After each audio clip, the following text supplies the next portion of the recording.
تو آج میں یہ چاہتا ہوں کہ میں خود آپ کو یہ بتاؤں کہ میری زندگی میں وہ کون سا حادثہ ہوا جس کے نتیجے کے طور پر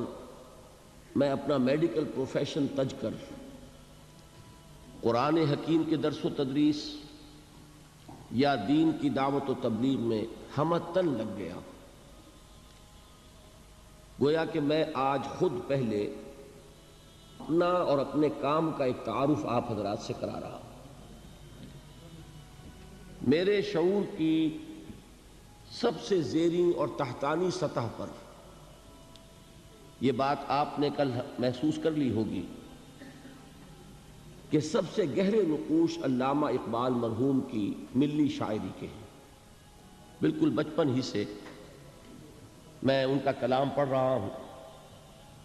اور ابھی میں 5ویں جماعت کا طالب علم تھا جبکہ میں بانگ درا پڑھ رہا تھا. اس سے ایک جذبہ ملی، خاص طور پر آپ کو معلوم ہے کہ اس میں ایک میرزا پیغام ہے ملت اسلامیہ کے لیے کہ کتاب ملت بیضا کی پھر شیرازہ بندی ہے، یہ شاخ ہاشمی کرنے کو ہے پھر برگ و بر پیدا. نوا پیدا کرے بلبل کے ہو تیرے ترنم سے، کبوتر کے تنے نازک میں شاہی کا جگر پیدا. میں یہ عرض کر دوں کہ ہمارے جو قومی شاعر ہیں ان میں اس میں کوئی شک نہیں کہ اس صدی میں بر صغیر پاک و ہند میں پہلے نام آئے علامہ شبلی کے اور مولانا حالی کے. مولانا حالی کی مسدس اس میں کوئی شک نہیں ہے کہ جسے انگریزی میں ایپک میکنگ کتاب کہا جاتا ہے، یعنی زمانہ ساز کتب میں اس کا شمار. لیکن آپ ایک بات نوٹ کریں گے کہ مسدس پر بحیثیت مجموعی ایک مایوسی کا رنگ غالب ہے. چنانچہ اس کے سرنامے کے جو اشعار ہیں وہ آپ کو شاید یاد ہو کہ پستی کا کوئی حد سے گزر نہ دیکھے، اسلام کا گر کر نہ ابھر نہ دیکھے، مانے نہ کبھی کہ مد ہے ہر جزر کے بعد، دریا کا ہمارے جو اتر نہ دیکھے. یہ انتہائی ایک مایوسی کی کیفیت ہے، اور واقعہ یہ ہے کہ اس صدی کے آغاز میں عالم اسلام کی جو کیفیت تھی اس کے نتیجے میں یہ مایوسی ہی پیدا ہو سکتی تھی. پہلی جنگ عظیم کے بعد وہ جو عظیم سلطنت عثمانیہ تھی وہ ختم ہو گئی، اس کا وجود تک باقی نہ رہا. گریٹ آٹومان امپائر نسیم منسیہ ہو، چھوٹے چھوٹے ملک وجود میں آ گئے، اور وہ بھی کوئی برطانیہ کے پاس، کوئی فرانس کے پاس، کوئی اٹلی کے پاس، کوئی کسی اور کے پاس. پورا عالم اسلام مغربی اقوام کی براہ راست غلامی میں آ گیا. یہ انتہائی ہماری تاریخ کا پستی کا وقت ہے جس زمانے میں کہ مولانا حالی نے مسدس لکھی. اس کے اختتام پر بھی جن حضرات کو مسدس سے کوئی دلی تعلق ہے، اور مجھے یہاں آ کر خاص محسوس ہوا کہ حافظ عرفان صاحب جو یہاں کی ایک جانی پہچانی شخصیت ہے، انہیں مسدس میں سمجھتا ہوں کہ شاید اکثر و بیشتر یاد ہے، اور مجھے محسوس ہوا کہ واقعتاً وہ کتاب ایسی ہے کہ اس کے ساتھ ہمارا ایک ذہنی ربط و تعلق رہنا چاہیے. اس کے اختتام پر مناجات حضور سرور کونین کے عنوان سے جو نظم ہے اس کا بھی آغاز اسی سے ہوتا ہے کہ اے خاصہ خاصان رسول وقت دعا ہے، امت پہ تیری آ کے عجب وقت پڑا ہے، وہ دین جو بڑی شان سے نکلا تھا وطن سے پردیس میں، وہ آج غریب الغربا ہے. وہی مایوسی کی کیفیت. ہمارے قومی شعراء میں علامہ اقبال پہلی شخصیت ہے جن کے ہاں آپ کو دونوں رنگ ملیں گے. مرثیہ بھی کہا ہے انہوں نے، مسلمانوں کی جو اس وقت کی زبوں حالی تھی اس پر بھی تبصرہ کیا ہے، خون کے آنسو بھی روئے ہیں، لیکن ساتھ ہی ایک پیغام دیا ہے کہ اب دوبارہ دیکھیے ان کے اشعار. نکل کے صحرا سے جس نے روما کی سلطنت کو الٹ دیا تھا، سنا ہے یہ قدسیوں سے میں نے، وہ شیر پھر ہوشیار ہوگا. اب یہ جو انداز تھا، ایک خوشخبری، ایک امید افزا پیغام کہ اب پھر وہ وقت آئے گا کہ خلیل اللہ کے دریا میں ہوں گے پھر گوہر پیدا. اب پھر وہ دریا جو ہے توحید کا دریا، اللہ کے رسولوں کا وہ دریا، اب اس میں نئے موتی جو ہیں وہ پھر پیدا ہوں گے۔ تو یہ ایک امید افزا پیغام تھا میرے ذہن پر، میرے احساسات پر۔ ابھی یہ لفظ حافظ صاحب نے استعمال کیا، میرے احساسات پر جو سب سے گہرا اثر ہے وہ علامہ اقبال کے ان اشعار کا۔ کل بھی آپ نے نوٹ کیا ہوگا جواب شکوہ کا وہ شعر کہ وہ زمانے میں معزز تھے مسلمان ہو کر، اور تم خار ہوئے تاریک قرآن ہو کر، اور وقت فرصت ہے کہاں کام ابھی باقی ہے، نور توحید کا اتمام ابھی باقی ہے۔ بہرحال اس کے بعد، اور بلکہ اس کے ساتھ یہ نوٹ کر لیجئے کہ تحریک پاکستان اس وقت چل رہی تھی، میرا وہ ہائی اسکول کا دور ہے، تو علامہ اقبال کی ملی شاعری سے متاثر ہو کر میں نے بھی ایک طالب علم کی حیثیت سے تحریک پاکستان میں حصہ لیا، اور حصار ڈسٹرکٹ مسلم اسٹوڈنٹس فیڈریشن کا میں جنرل سیکریٹری تھا۔ لیکن اسی زمانے میں مجھے مولانا ابوالکلام آزاد کی تحریروں سے بھی تعارف حاصل ہوا، اور خاص طور پر مولانا سید ابوالعلا مودودی کی تحریروں سے میں نے پڑھا ان دونوں حضرات کو۔ ظاہر بات ہے کہ مولانا ابوالکلام آزاد تو اس وقت کانگریس میں تھے، مولانا مودودی نے ایک علیحدہ جماعت اسلامی کے نام سے بنائی ہوئی تھی، تو مجھے ان سے علمی دلچسپی تو اس وقت ہوئی، لیکن عملی طور پر تحریک پاکستان ہی کا ایک ادنا اور ننھا سا کارکن میں رہا۔ البتہ پاکستان بننے کے بعد پھر اب چونکہ وہ ملک جو اللہ نے ہمیں عطا فرمایا، در حقیقت اس ملک کا قیام تو پہلی منزل تھی ہماری، اصل سفر تو ابھی باقی تھا۔ اس ملک میں اسلام کا نفاذ، اسلام کا قیام، وہ جو قائد اعظم نے کہا تھا کہ ہم ایک ایسا خطہ زمین چاہتے ہیں کہ جس میں ہم اس جدید دور میں اسلام کے اصول اخوت و مساوات و حریت کا ایک نمونہ پیش کر سکیں، پوری دنیا کو دکھا سکیں کہ اسلام کیا ہے، اسلامی تہذیب کیا ہے، اسلامی تمدن کیا ہے، اسلامی قانون کیا ہے، اسلامی سیاست کیا ہے، اسلامی معیشت کیا ہے، اسلامی معاشرہ کسے کہتے ہیں۔ یہ اصل میں غرض تھی،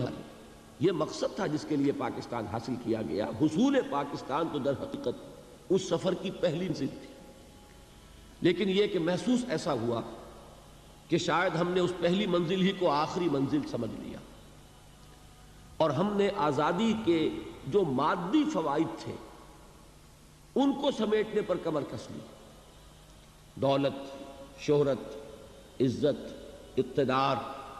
یہی ہم میں سے اکثر کا مطمع نظر بن کر رہ گیا۔ اس صورت میں اب پاکستان میں اسلامی نظام کے قیام، بالفعل ایک اسلامی معاشرے کی تشکیل، ایک واقعتاً حقیقتاً اسلامی ریاست کا قیام، اس کے لیے پھر میں نے سن 47 سے سن 57 تک 10 سال جماعت اسلامی کی تحریک کے ساتھ بسر کیے۔ پہلے 7 سال اسلامی جمعیت طلبہ میں، اور جب میں 1954 میں MBBS سے فارغ ہو گیا تو جس دن میرا نتیجہ نکلا ہے اسی دن میں نے جمعیت طلبہ سے استعفیٰ لکھا اور جماعت اسلامی کی رکنیت کی درخواست کا جو فارم تھا پر کر دیا۔ 3 برس پھر لگ بھگ میں جماعت میں رہا ہوں۔ وہاں سے جو علیحدگی ہوئی اس کا سبب کیا تھا، یہ بات ہے اصل میں جو میں چاہتا ہوں کہ آپ کے سامنے آ جائے تو معلوم ہوگا کہ جو کچھ میں اب کر رہا ہوں اس کا کیا پس منظر ہے، صغرا کبرا کیا ہے، اس کی لاجک کیا ہے۔ میں نے یہ محسوس کیا کہ ہم اس ایزمپشن پر اور اس مفروضے پر آگے چل رہے ہیں کہ جب ہم سب مسلمان ہیں تو اسلامی نظام قائم ہو جانا چاہیے، جبکہ واقعہ یہ ہے کہ 200 برس کی غلامی نے اور مغربی تہذیب کے غلبے نے ہماری ایمان کی جڑوں کو کھوکھلا کر دیا۔ ہم مسلمان صرف وراثتاً ہیں، صرف نسلاً ہیں۔ ہم مسلمان اس لیے ہیں کہ مسلمان والدین کے ہاں پیدا ہو گئے، لیکن یہ کہ ہم نے شعور کے ساتھ اپنے ایک کانشس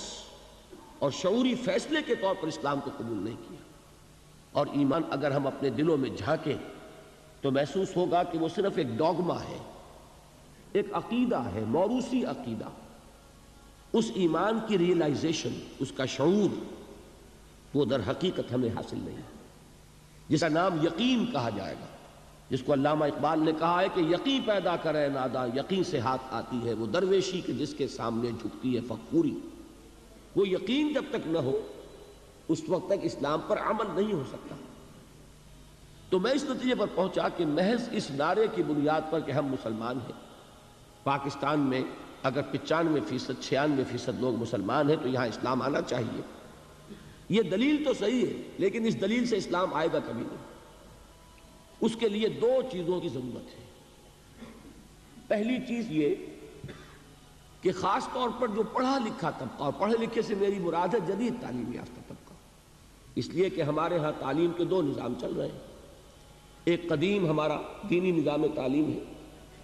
ایک تو اس سے لوگ فارغ التحصیل ہوتے ہیں، وہ بھی پڑھے لکھے ہیں یقیناً، اور دوسرے نظام کے مقابلے میں زیادہ پڑھے لکھے ہیں۔ لیکن میں جس طبقے کا ذکر کر رہا ہوں کہ معاشرے میں جس کو کہ اصل فیصلہ کن حیثیت حاصل ہو چکی ہے، وہ تو جدید تعلیم یافتہ طبقہ، اس لیے کہ پورے ملک کی باغ ڈور اس کے ہاتھ میں ہے۔ اس جدید تعلیم یافتہ طبقے کے اندر تجدید ایمان کو اثر نو مستحکم کرنے کی ایک تحریک برپا کی جائے۔ پہلے تو یہ چیز جو ہے وہ ضروری ہے، اس لیے کہ بہت صحیح کہا جس نے کہا کہ گلا تو گھونٹ دیا اہل مدرسہ نے تیرا، کہاں سے آئے صدا لا الہ الا اللہ۔ ہم نے برٹرنڈ رسل کو پڑھا ہے، ہم نے ڈاروین کو پڑھا ہے، ہم نے فرائڈ کو پڑھا ہے، ہم نے مارکس کو پڑھا ہے، تو ایمان کہاں سے آ جائے گا؟ ان نظریات نے ہمارے ذہنوں میں تصادم پیدا کیا ہوا، کانفلکٹ ہے، تضادات ہے،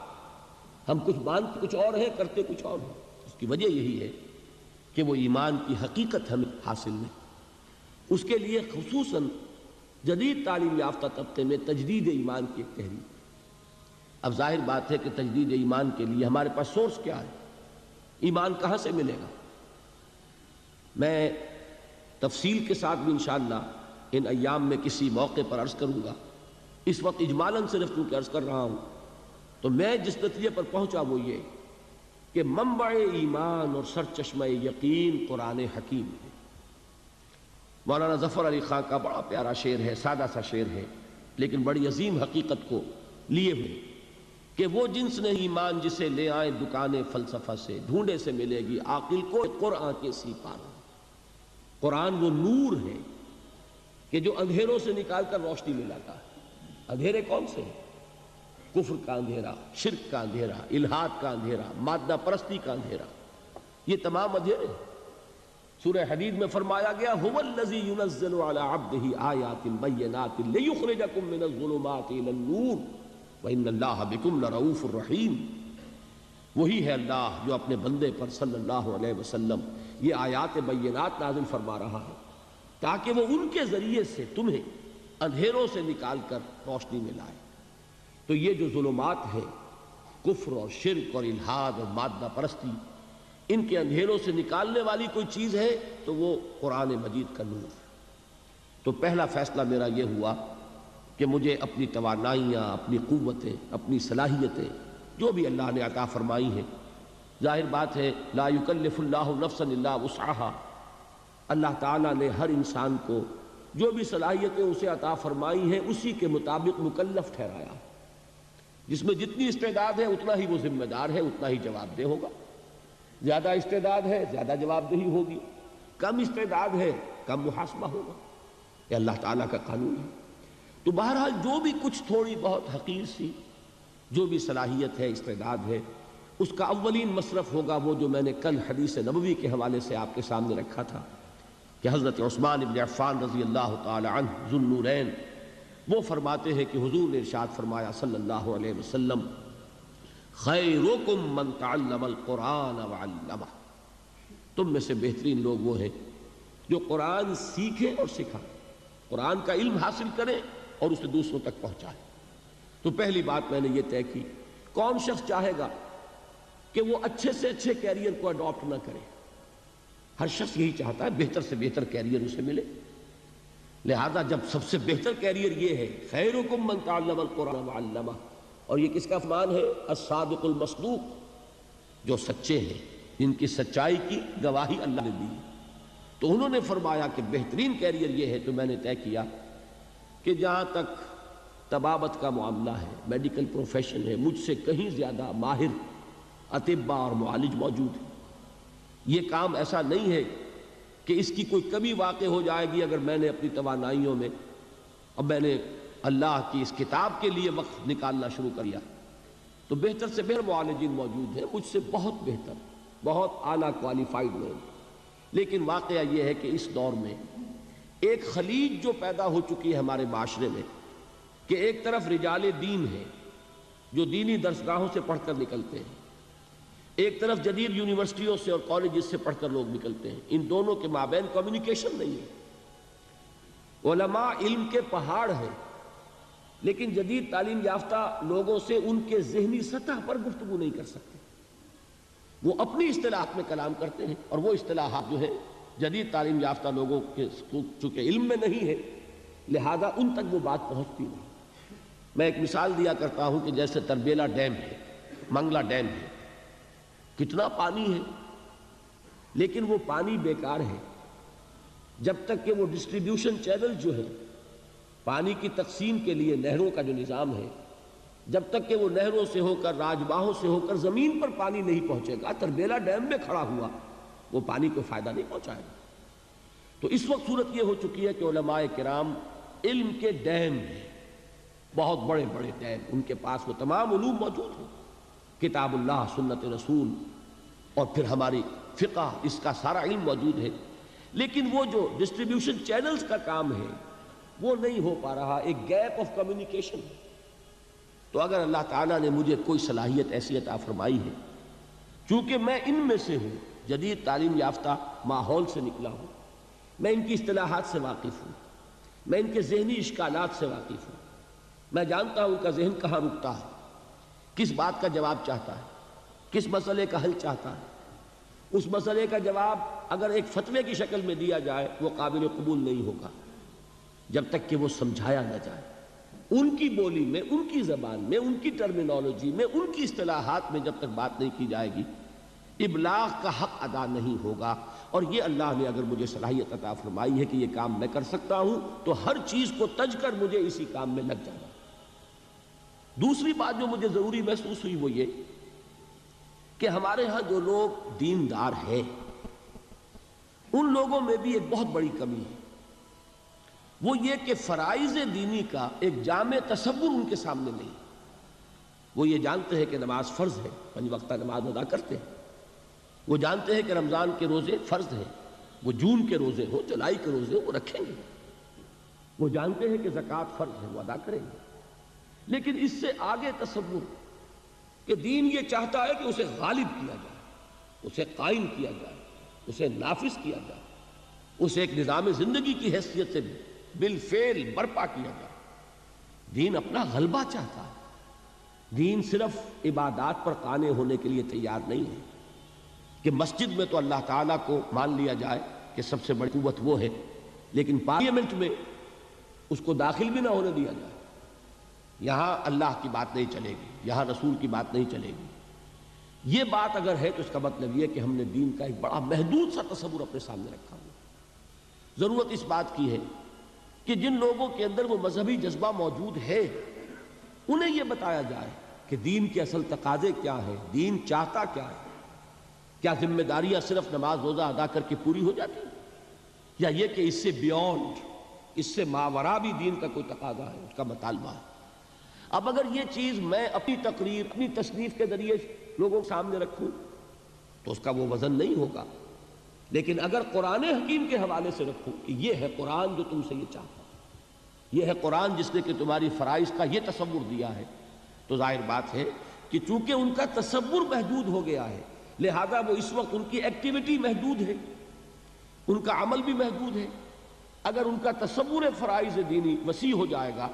تو یقیناً پھر وہ اس کے مطابق کچھ نہ کچھ سرگرم عمل ہوں گے، اپنے فرائض کو ادا کرنے کے لیے کمر کش نہیں۔ یہ 2 تقاضے ہیں جن کے تحت پھر میں نے مطالعہ قرآن حکیم کا ایک منتخب نصاب مرتب کیا۔ پورے قرآن کو، اصل میں تو قرآن تو وہی ہے، سورہ فاتحہ سے سورۃ الناس تک، ما بین الدفتین، قرآن یہی ہے، اس کا بدل کوئی شے نہیں، لیکن یہ کہ an introduction to قرآن، قرآن سے ایک ابتدائی تعارف کے لیے ایک منتخب نصاب جو تقریباً 2 پارے کے لگ بھگ بنتا ہے، مختلف جگہوں سے کچھ صورتیں، کچھ آیات، اور اس انتخاب میں پیش نظر یہی 2 چیزیں کہ ایک تو دین کا ہمہ گیر تصور سامنے آ جائے، دین ہے کیا،